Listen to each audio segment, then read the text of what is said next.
Guys welcome back to my चलिए story की शुरुआत करते हैं। स्टोरी की सब वहीं से होती है जब लंदन सोचने लगता है कि ईवो ने खाना बनाया किसी और के लिए, क्यों अपने लिए पानी का ग्लास भी नहीं उठा था। यहाँ से सीन शिफ्ट होता है, लंदन के रूम का दिखाया जाता है जहाँ विंग लंदन के बगल में सो रहा होता है और लंदन उसी सीन के बारे में बार बार सोच रहा होता है। तब लंदन बोलता है, ये मैं क्या सोच रहा हूँ, नहीं नहीं वो मेरा भाई है और मैं ये नहीं नहीं वो मेरा हस्बैंड है, ईवो का भी हस्बैंड है, मुझे ढंग से सोचना चाहिए, मेरे को सोना चाहिए। ये कह के लंदन अपनी आंखों को क्लोज कर लेता है पर उसे नींद नहीं आ रही थी। फाइनली बहुत स्ट्रगल के बाद लंदन को नींद आ जाती है और वो सो जाता है। यहाँ से सीन शिफ्ट होता है और मॉर्निंग का दिखाया जाता है जहाँ विंग सबके लिए ब्रेकफास्ट प्रिपेयर करवा रहा होता है और खुद भी तैयारी कर रहा होता है ताकि अच्छे से ब्रेकफास्ट बन सके। जब ईबो और लंदन तैयार होके आते हैं तो विंग सबके साथ ब्रेकफास्ट टेबल पे ब्रेकफास्ट लगवाने लगता है और उन्हें सर्व करके देने लगता है। जैसे लंदन और ईबो एक एक बाइट लेते हैं तो विंग दोनों से पूछता है कैसा बना है। तब दोनों एक साथ कहते हैं अच्छा बना है। तो विंग अपनी बात को कंटिन्यू करते हुए कहता है, मुझे तुमसे कुछ बात करनी थी लंदन। तो लंदन कहता है, हाँ बोलो ना। तो विंग कहता है कि मेरा कॉलेज शुरू वाला है लंदन कल से, तो मैं कल से कॉलेज आ सकता हूँ ना। तब लंदन कहता है, विंग मैं इसी बारे में बात करने वाला था पर टाइम और मौका ही नहीं मिला, मुझे लगा मैं सही मौके पे तुम्हें बता दूंगा पर उससे पहले तुम्हारे कॉलेज ओपन हो गए। मॉम नहीं चाहती कि तुम अभी कॉलेज जाओ, मॉम चाहती है कि तुम अभी कॉलेज से ड्रॉप आउट कर दो, तुम अगले साल से कंटिन्यू कर सकते हो। तब ईवो खड़ा होता हुआ कहता है, भाई रियली ये सब बकवास, आप इस पे अग्री हैं, सच में अग्री हैं आप। देखिए वो सिर्फ आप पढ़ने जा रहा है और कुछ करने नहीं, और आपको भी पता है कि उसे पढ़ाई कितनी पसंद है। पढ़ाई भी नहीं कर सकता क्या अब एक इंसान? हाँ, पढ़ा लिखा इंसान आप घर में बिठवाना चाहते हैं, उसे किस लिए? झाड़ू पोछे के लिए? नौकरानी नहीं है वो घर की, ठीक है ना, मालिक है वो घर का। तो वो अगर घर में खाली है तो इससे अच्छा है कि कॉलेज जाके पढ़ाई करे, थोड़ा लाइफ को एंजॉय करे, अपने फ्रेंड्स से मिले, थोड़ा घूमे फिरे। अब घर में बंद होकर तो एक इंसान नहीं रह सकता ना। तब लंदन कहता है, ईवो बात समझो, मॉम ने कुछ कहा है तो सोच समझ के। तब ईवो बात को कट कर कहता है, मॉम ने कहा है तो कुछ सोच समझ के, मॉम ने कहा तो कुछ सोच समझ के, बस कीजिए आप दोनों अपना बिजनेस माइंड प्लीज घर के बाहर रखेंगे।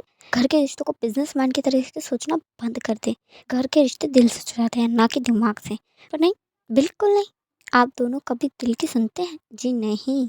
और मुझे कोई बहस नहीं करी है, वो मेरा भी हस्बैंड है तो मैं डिसाइड कर चुका हूँ वो कॉलेज जाएगा और तुम कॉलेज जाओगे भी, ठीक है ना। सामान पैक कर लेना, मैं भी दिखता हूँ कि उसे कॉलेज जाने से कौन रोकता है। ये कह के ईवो वहाँ से चला जाता है। तब लंदन विंग की तरफ देख कर कहता है, हम रात में बात करते हैं। ये कह के लंदन अपना बैग उठा के वहाँ से चला जाता है। उन दोनों के जाने के बाद विंग सोचने लगता है, शायद उससे भी ये बात नहीं करनी चाहिए थी, राइट टाइम नहीं था, गलती उसी की है, नहीं बात की। उसकी वजह से दो भाइयों में लड़ाई हो गई। इस उसके विंग की आंखों से आंसू निकलने लगते हैं, वो अपने आंसू को पोंछने लगता है। यहाँ से सीन शिफ्ट होता है और मिसेस लैन को दिखाया जाता है जो कि अपने सेक्रेटरी के साथ कुछ बातें कर रही होती हैं। तभी ईवो दरवाज़ा खोलते हुए कमरे में एंटर करता है। तब मिसेस लैन देख कर कहती हैं, तमीज़ नहीं है तुम्हें, नॉक करके आते हैं किसी के रूम में? तब ईवो कहता है, हाँ रियली, कमरे में नॉक करके आते पर किसी की ज़िंदगी में दखल दे दो वो भी बिना कुछ कहे, है ना। तब मिसेस लैन कहती है, तमीज़ से बात करो ईवो, माँ हूँ मैं तुम्हारी।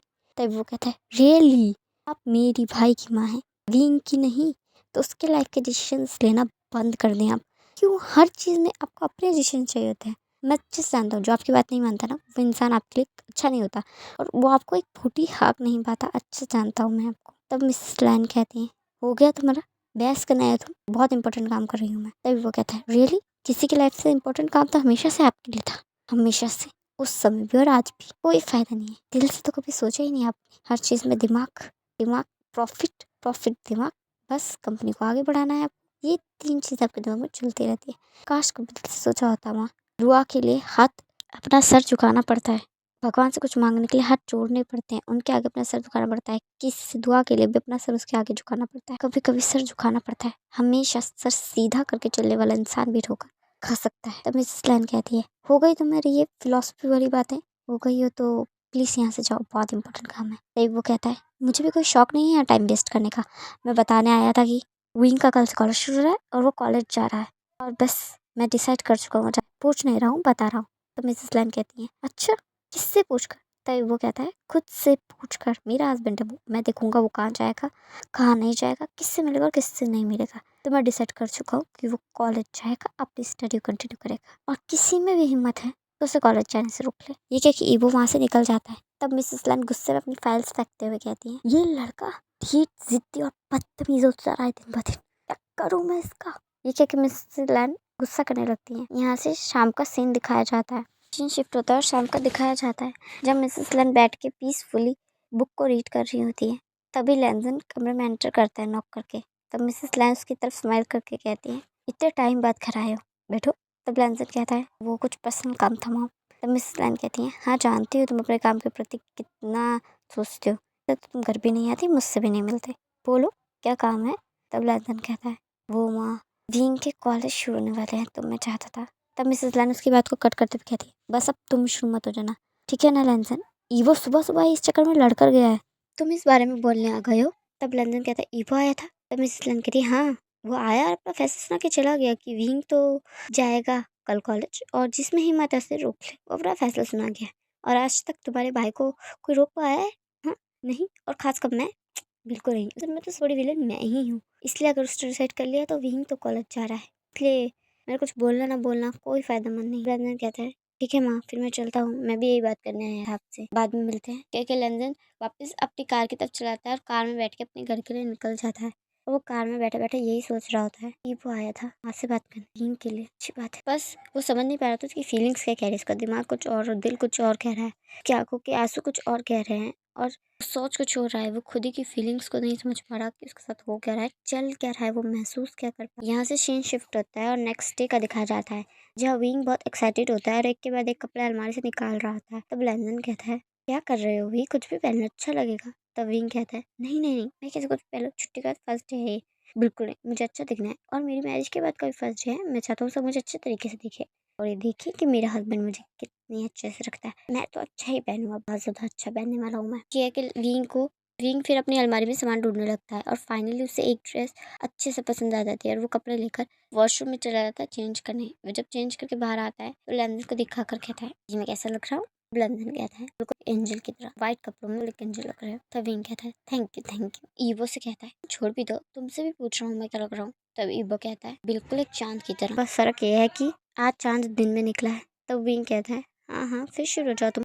ईवो विंग की बात चल रही होती है तभी ईवो के फोन पे कॉल आता है और ईवो साइड हो जाता है। बात करते करते हुए कहने लगता है, हाँ ठीक है मैं पहुंच रहा हूँ। तब विंग की तरफ देख कर कहता है, विंग मुझे लेट हो रहा है, मैं चलता हूँ। ये कह के ईवो वहाँ से निकल जाता है और लेंजन और विंग एक साथ कॉलेज के लिए निकल जाते हैं। लेंजन विंग को कॉलेज में छोड़ता है और वहाँ से अपनी कंपनी के लिए निकल जाता है। जैसे वो कॉलेज आता है तो वो सारे फ्रेंड से मिलता है। सारे फ्रेंड्स देखकर उसे बहुत खुश होते हैं। वो सबसे काफ़ी अच्छे तरीके से मिलता है और बातें करता है। फिर फ्रेंड्स को बताता है कि उसके हस्बैंड कितने अच्छे हैं, उसका कितना ख्याल रखते हैं। तब सब बहुत ज़्यादा खुश होते हैं विंग को हंसता हुआ देखकर, इतनी ब्राइट स्माइल करते देखकर। सब कहने लगते हैं कि अब तुझे हमें उससे मिलवाना होगा, ठीक है, हम तेरे हस्बैंड से मिलना चाहते हैं कि वो कितने अच्छे हैं और हमने सुना है सच में लैंस जुड़वा है, तो हम दोनों को एक साथ देखना चाहते हैं कि हमने तो जुड़वा सिर्फ मूवीज़ में देखे है ना। तब विंग कहता है, हाँ हाँ ठीक है मिलवा दूंगा अगली बार। यहाँ से सीन शिफ्ट होता है और कंपनी का दिखाया जाता है जहाँ लैंडन अपने काम को जल्दी जल्दी निपटा रहा होता है। तब सेक्रेटरी कहता है, तो कुछ इम्पोर्टेंट है क्या आज। तब लैंडन कहता है, हाँ बहुत इंपॉर्टेंट है आज। आज मेरे हस्बैंड का फर्स्ट डे कॉलेज है, चाहता हूँ कि मैं उसे पिक करने जाऊँ। वैसे तो मैंने उसे नहीं बताया कि मैं उसे पिक करने आने वाला हूँ, पर वो मुझे देखेगा तो एक्साइटेड और खुश हो जाएगा, तो इसलिए जो कहता है, अच्छी बात है सर, सच में हस्बैंड बहुत खुश हो जाएंगे आपके। यहाँ से सीन शिफ्ट होता है और कॉलेज का दिखाया जाता है जहाँ छुट्टी हो रही होती है और विंग अपने सारे दोस्तों के साथ निकल रहा होता है। तब वह गौर से देखने लगता है और एक इंसान की तरफ देख के ब्राइट स्माइल करता है और जाके उसके गले लग जाता है और ये सब उसके फ्रेंड्स देख रहे होते हैं। तब विंग ब्राइट स्माइल करते हुए कहता है, ईबो तुम यहाँ, पर तुम्हें तो आज बहुत काम था ना, तुम यहाँ क्यों आए। ईबो कहता है, मुझे यहाँ देखकर एक्साइटेड हो या फिर दुखी। तब विंग कहता है, कॉज एक्साइटेड हूँ, तुम्हारा तो आज बहुत इंपॉर्टेंट काम था ना। ईबो कहता है, तुमसे इंपॉर्टेंट मेरे लिए कभी कुछ नहीं था, ठीक है ना। तब उसके सारे फ्रेंड्स उसके पास आ जाते हैं और विंग से कहते हैं, हाँ तो ये है, हाँ ये है ईवो। उसके फ्रेंड्स उससे मिलने लगते हैं। तब इनमें से एक लड़का कहता है, मैंने इन्हें कहीं देखा है। तब वो अपने दिमाग पे जोर देते हुए कहता है, याद आ गया, मैंने इन्हें कहाँ देखा है, मैंने इन्हें चाइना की वॉडिक वैक्सीन में देखा है, आप एक मॉडल है ना। तभी तभी वो अपनी गर्दन को हाँ में हिला देता है। उसके बाकी फ्रेंड्स कहते हैं कि हम आपके साथ एक फ़ोटो खींच सकते हैं। तब विंग कहता है, गाइस इनफ, ठीक है ना। तब ईवो कहता है, इज़ ओके, फ़ोटो ही तो है, आइए आप सब खींच लीजिए। और एक एक करके उसके सारे फ्रेंड्स के साथ फ़ोटो खिंचवाने लगते हैं। तो विंग कहता है, हो गई फ़ोटो, चलो अब हमें लेट हो रहा है, चलें ईवो। ये कह के वह ईवो के साथ कार में बैठ जाता है और वहाँ से चला जाता है। और दूर से खड़ा कुछ शख्स उन्हें बड़े गौर से देख रहा होता है। वो और कोई नहीं, हमारा प्यारा लेंसन होता है, जो कि वहाँ पहले से आया हुआ होता है। विंग को सरप्राइज देने के लिए दूर खड़ा होता है ताकि वे उसके सामने अचानक से जाएगा तो विंग सरप्राइज हो जाएगा। और ये सब देखकर लेंसन आगे ही नहीं जाता। गाइस आई एम सॉरी, मेरा गला बहुत ज़्यादा ख़राब हो रहा है, तो उसे इग्नोर कर दीजिएगा और पीछे से अगर कोई नॉइज़ आ रही है तो उसे भी इग्नोर कीजिएगा और आप सिर्फ मेरी जो फटी हुई आवाज़ है उस पर कॉन्सन्ट्रेट करने की कोशिश कीजिएगा। और अगर आपको स्टोरी पसंद आ रही है तो लाइक कमेंट और सब्सक्राइब कीजिए ताकि मुझे पता चले कि हाँ, आपको स्टोरी पसंद आ रही है। और प्रॉमिस भी मैं आपको जल्दी अपलोड कर दूँगी, जल्दी नहीं हो सकता है तो मैं कल तक अपलोड कर दूँगी या फिर अभी थोड़ी देर में, अगर थोड़ी देर में पार्ट आ गया तो मैं अभी अपलोड कर दूँगी, वरना अगर आज पार्ट नहीं आया तो मैं कल तक पक्का कर दूँगी। थोड़ा-सा वेट कीजिए।